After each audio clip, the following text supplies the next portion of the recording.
And despite the unpredictability of the weather, our faith encourages us to put our trust in God, whatever we may face.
With the weather being such a British obsession, it's no wonder when we delve into our folklore, we find many a saying predicting rain or shine.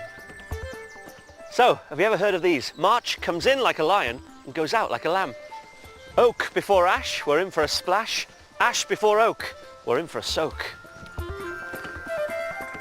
That's folklore, but the Bible too refers frequently to the elements. From Noah's flood to drought, storms, and even fair weather, illustrating God's power and judgment. And you're bound to have heard this one. It was said by somebody very famous once. Red sky at night, shepherd's delight. Red sky in the morning, sailor's warning.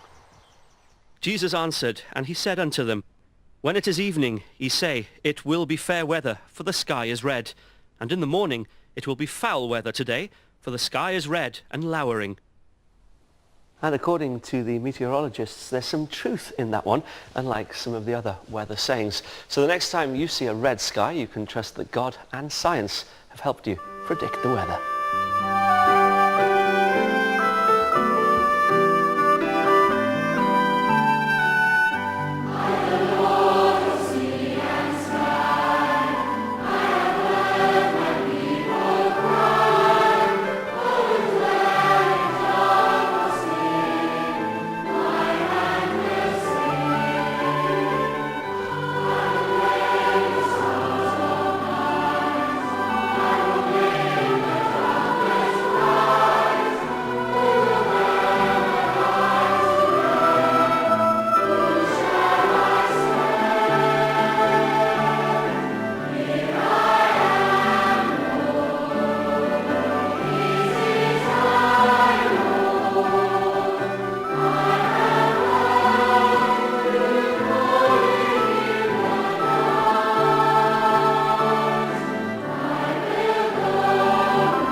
I wandered lonely as a cloud that floats on high o'er vales and hills.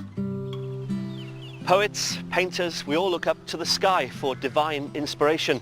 And clouds can seem heaven-sent, but they're also nature's weather map. Every cloud in the sky can be identified. They give us clues as to the weather ahead. Well, the Bible reveals nothing about the science of why clouds are formed, and until one devout Christian man gazed up into the heavens himself, we knew very little about the weather of clouds. Luke Howard, he was my great-great-great-grandfather. He had a great hobby, which was to study the clouds. He watched them closely as a boy and then as a young man growing up in different parts of the country, and he wanted to be able to make sense of them. Up to that time, people had really just referred to them by what they looked like: a giraffe, an elephant, a cauliflower. But that wasn't good enough, and he had an inquiring mind. In the early 1800s, he wrote an academic paper describing the different sort of clouds and their shapes. For the first time ever, clouds had individual names, and the system he invented stuck, from then right through to the present day. Luke Howard forged the language of the skies and inspired many of his contemporaries of the time.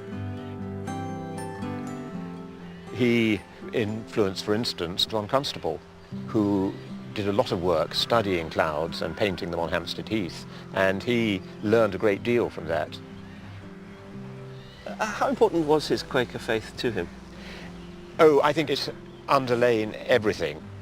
The clouds permeated everything he really thought and wrote, and I think we can only assume that he saw the cloud as part of God's creation and therefore something to be understood and loved.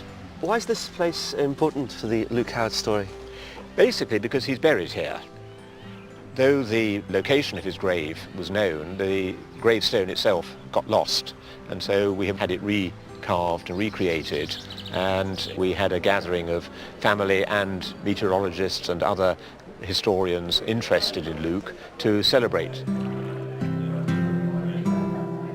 At the ceremony was founder of the Cloud Appreciation Society, Weather Prt1, a consummate cloud spotter and Luke Howard fan.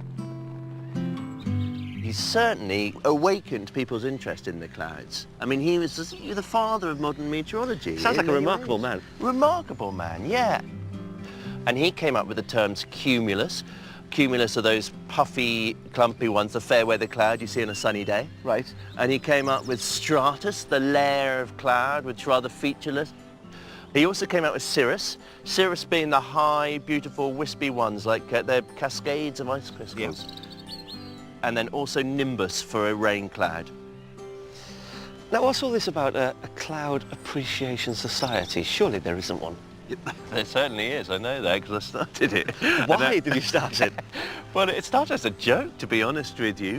And then one thing led to another, now 26,500 members. You're joking. No, in 88 countries. You talk about the kind of sublime, divine kind of feeling from the sky, and certainly when you have clouds like this, the sunlight coming down through, you can see those rays like the fingers of God. It's arresting enough for you to stop what you're doing and go, wow.